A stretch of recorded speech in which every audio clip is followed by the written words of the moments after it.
আপনি হয়তো ভাববেন যে কন্ট্রোভার্সি করে চ্যানেলকে ভাইরাল করার জন্য হয়তো এই ভিডিওটা বানিয়েছে, কিন্তু এই ভিডিওটা লক্ষ লক্ষ মানুষকে বাঁচাবে তাদের সারা জীবনের স্বপ্ন, সারা জীবনের একটা প্ল্যানিং, সারা জীবনের একটা সুরক্ষা, সেই সমস্ত কিছু নষ্ট হয়ে যাওয়া থেকে তাদেরকে বাঁচাবে।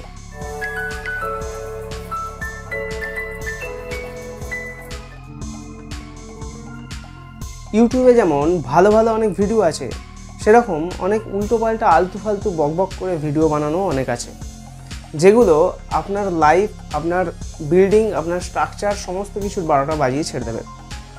আপনি হয়তো ভাববেন যে কন্ট্রোভার্সি করে চ্যানেলকে ভাইরাল করার জন্য হয়তো এই ভিডিওটা বানিয়েছে, কিন্তু এই ভিডিওটা লক্ষ লক্ষ মানুষকে বাঁচাবে তাদের সারা জীবনের স্বপ্ন, সারা জীবনের একটা প্ল্যানিং, সারা জীবনের একটা সুরক্ষা, সেই সমস্ত কিছু নষ্ট হয়ে যাওয়া থেকে তাদেরকে বাঁচাবে। আমার এই ছোট্ট চ্যানেলের, এই ছোট্ট পরিবারের অনেক সদস্যরা জিজ্ঞাসা করছেন আমাকে হোয়াটসঅ্যাপ করে যে দাদা এরকম একটা ভিডিও দেখছি অমুক বাবু বানিয়েছেন, যে ভিডিওতে বলছে যে প্লাস্টার না করলেও নাকি চলে যাবে, কোনো সমস্যা নেই, ভালো মানের ইট হলেই হয়ে যাবে। এটা কি ঠিক বলছে? আজকের এই ভিডিওটা আমার সেই সমস্ত ইউটিউব ফ্যামিলি মেম্বারদের জন্য, এবং শুধুমাত্র তাদের জন্যও নয়, আরও যারা আছেন, যারা ইউটিউবে ভিডিও দেখছেন এবং ইউটিউবকে এখনও পর্যন্ত বিশ্বাস করছেন, কারণ কিছুদিন পরে হয়তো ইউটিউবের ভিডিও আপনারা আর বিশ্বাস করবেন না, কারণ অলরেডি যে ধরনের ভিডিও ইউটিউবে হচ্ছে, যে ভুলভাল ইনফরমেশান আপনাদের দেওয়া হচ্ছে, তাতে করে আপনাদের সেই বিশ্বাস আস্তে আস্তে হারিয়ে যাবে। তাই এখন অবধি যারা ভিডিও দেখছেন বা ইউটিউবের উপর ভরসা রেখেছেন, তাদেরকে বাঁচানোর জন্যই এই ভিডিওটা শেষ পর্যন্ত দেখুন। আপনার যদি মনে হয় ভিডিওটায় কোনো কিছু খারাপ বলা হয়েছে বা কোনো কিছু ভুলভাল বলা হয়েছে, তাহলে অবশ্যই কমেন্টে আপনি সেটা জানিয়ে যাবেন। ইউটিউবে একটা ভিডিও দেখছিলাম, সেখানে বলা হচ্ছে যে প্লাস্টার ছাড়াও নাকি বাড়ি অনেক দিন ধরে চলবে। আলতু ফালতু বকা আর জেনে প্রপার নলেজ নিয়ে বলা, দুটোর মধ্যে অনেক ডিফারেন্স আছে। ওই ভিডিওতে ইউটিউব খ্যাত একজন ইঞ্জিনিয়ার বলছেন যে আগেকার দিনে ব্রিটিশ আমলের বাড়ি এখন অবধি 100 বছর 150 বছর ধরে টিকে আছে, তাতে কোনো সমস্যা হয়নি, তাতে প্লাস্টারও নেই, কিচ্ছু নেই, অথচ সেই দেওয়াল বাড়ি দাঁড়িয়ে আছে। আচ্ছা, আমাকে একটা প্রশ্নের উত্তর দিন তো, সেই ব্রিটিশ আমলের বাড়ির দেওয়াল আজকের মতো 5 ইঞ্চি 10 ইঞ্চির আছে? নেই কোথাও। সেই দেওয়াল মিনিমাম 15 ইঞ্চি 20 ইঞ্চি 25 ইঞ্চি 30 ইঞ্চি পর্যন্ত আছে।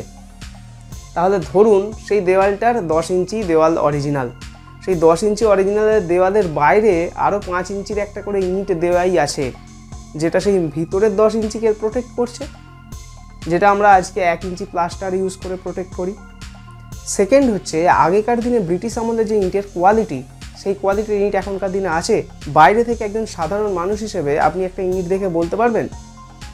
আপনার কথা তো ছাড়ুন, যে ইঞ্জিনিয়ার বলছে যে আজকের দিনেও প্লাস্টার ছাড়া বাড়ি দাঁড়াবে, সে একটা ইট হাতে নিয়ে, হাতে করে বাইরে থেকে দেখে বলতে পারবে তাতে কতটা সিলিকা আছে বা বালি আছে, কতটা ক্লে আছে, কতটা ম্যাগনেসিয়া আছে, কতটা আয়রন অক্সাইড আছে?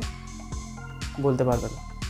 তাহলে সেই ইঞ্জিনিয়ার, বিরাট বড় ইঞ্জিনিয়ার, সেই বলতে পারছে না, আপনি সাধারণ মানুষ একটা ইট দেখে চিনতে পারবেন তাতে কী মাল মেটেরিয়াল দেওয়া আছে? আপনি কি ল্যাবে পরীক্ষা করতে পারবেন নাকি সেই ইটটাকে? সম্ভব নয়। তাই এখনকার ইট দিয়ে আগেকার অনুযায়ী ভাবলে আপনাকে হবে না, এখনকার ইট দিয়ে এখনের অনুযায়ী আপনাকে ভাবতে হবে। একটা বাড়ি শুধু 50,000 টাকা বাঁচানোর জন্য নয়, একটা বাড়ি আপনার সারা জীবনের সঞ্চয়ের সঠিক ইনভেস্টমেন্ট করা। আপনি 50,000 টাকা কম খরচ করে প্লাস্টার না করে বাড়িটা রাখলেন, দুদিন বাদে বাড়িটায় নোনা হলো, বাড়িটায় আরও বিভিন্ন সমস্যা আসলো, তখন আপনার ওই 20 লাখ টাকার বাড়িটা কিন্তু আর বাঁচবে না। আপনার 50,000 টাকা আগে না 20 লাখ টাকা আগে? আজকের দিনে ইটের বাড়ি করে প্লাস্টার করেও তার দেওয়ালে অনেকের বাড়িতেই নোনা লেগে যাচ্ছে, প্লাস্টার থেকেও নোনা লাগছে। সেখানে প্লাস্টার ছাড়া উনি বলছেন ইটের রেকিং ঠিকঠাক করলে এবং ভালো মানের ইট দিলে, ভালো মানের ইট তো ছেড়ে দিন, ওটা আপনার হাতে নেই।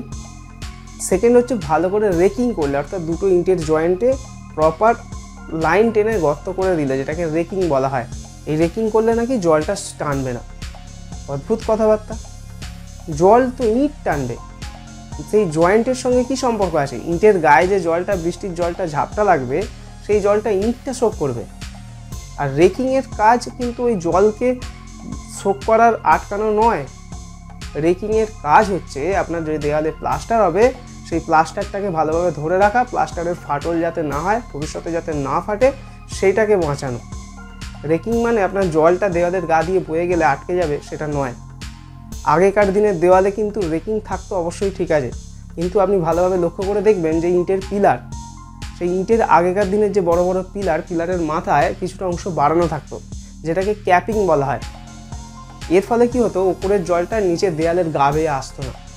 সেকেন্ড হচ্ছে ছাদে দেখবেন ছাদটাকেও বাড়ানো থাকতো, যেটাকে বলা হয় কর্নিস বা কার্নিস বলি আমরা। সেই কার্নিসের কারণেও কি হতো, ছাদটা দেওয়াল থেকে কিছুটা বেঁধে থাকতো এবং যার ফলে কি হতো, সেই দেওয়াল বেয়ে জলটা নামতো না। আজকের দিনে কজন কার্নিস করে? ওই ছাদের ওপরে একটা ছোটো ইঁট আর অর্ধেকটা 5 ইঞ্চি বের করে দেয়, ব্যাস ওটাই কার্নিস হয়ে যাচ্ছে। কিন্তু আগেকার দিনে বিল্ডিংগুলো দেখবেন মিনিমাম অন্তত 1 ফুট থেকে 1.5 ফুট ওই ছাদের কার্নিস করা আছে। দিনের বাড়িতে কোথায় রড ইউজ হতো বলুন তো? আগেকার দিনের ইটের স্ট্রাকচারে রড ছিলই না। আজকের দিনে আপনার বিম, কলম, ছাদ, লিন্টেল প্রভৃতি বিভিন্ন জায়গায় রড ইউজ হচ্ছে।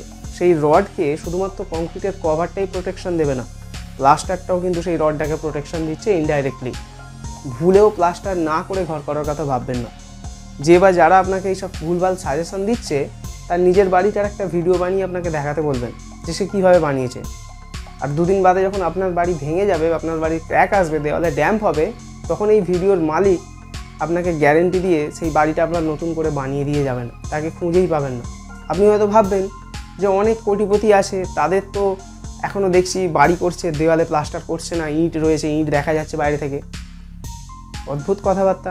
সেখানে সামনে গিয়ে ভালো করে দেখুন তো, সেগুলো ইঁট আছে নাকি প্লাস্টারের ডিজাইন করা আছে?